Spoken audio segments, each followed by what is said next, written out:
Inamin ng disbursement officer ni Sara Duterte, nagpapadala ito ng cash sa mga superintendent ng DepEd pamamagitan ng pagpapadala dito sa kanilang mga bank account. Grabe talaga ito si Inday Sara, kasi siguro makakasabot niya ito sa pagnanakaw sa pera ng taong bayan na hindi natin alam kung saan na dinala. Baka nilabas na sa ating bansa itong mga perang sinasabi rin ng disbursement officer na milyong-milyong salapi na ang kanyang wini-withdraw sa bangko at binibigay sa security officer ni Inday Sara Duterte.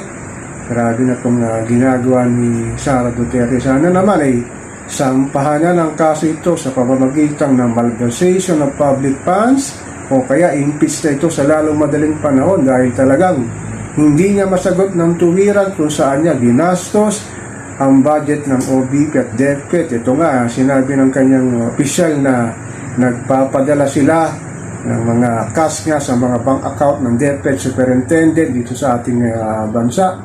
Siguro para busalan ito dahil nga sa kanilang malawakang korupsyon sa loob ng DepEd. Ito ba ang sinasabi ng mga DDS na susunod na presidente ng ating bayan? Grabe, pag ito ang nahalal, siguro sa 2020 talagang maghihirap lalo ang ating ekonomiya sa pandarambong na ginagawa niya at ang kanyang ama na talagang nagpasasa lang sa salapi ng taong bayan at hindi na inalintana ang paghihirap ni Juan Pasangko sa sobrang taas ng presyo ng bilihin, serbisyong publiko at kung ano namang bayarin na binabayaran ng buwan-buwan.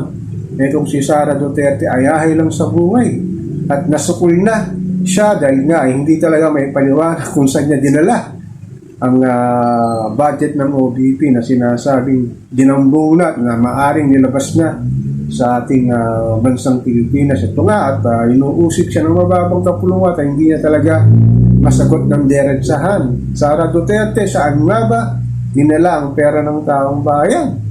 Grabe talagang sa pamamagitan nga na impeachment talagang mawawala na ito bilang ikalawang pinakamataas na pinuno ng ating bayan. At maaari din itong kasuhan sa sinasabing pananakot, pagbabanta sa buhay ng ating presidente, ang kanyang asawa at ang Speaker of the House.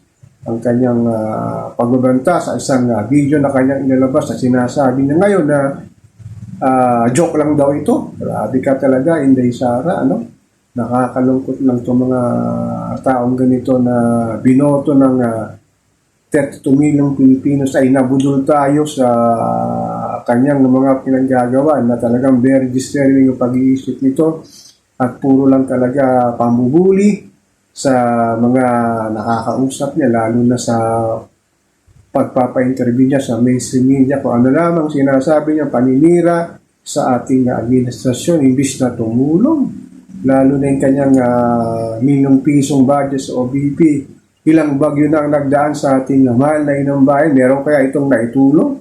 Sa dami ng kanyang kinurakot na salapi ay sana naman ay kahit man lang katiting ay nagbigay ito sa mga probinsya na dinanas ang ilang malalakas na bagyo.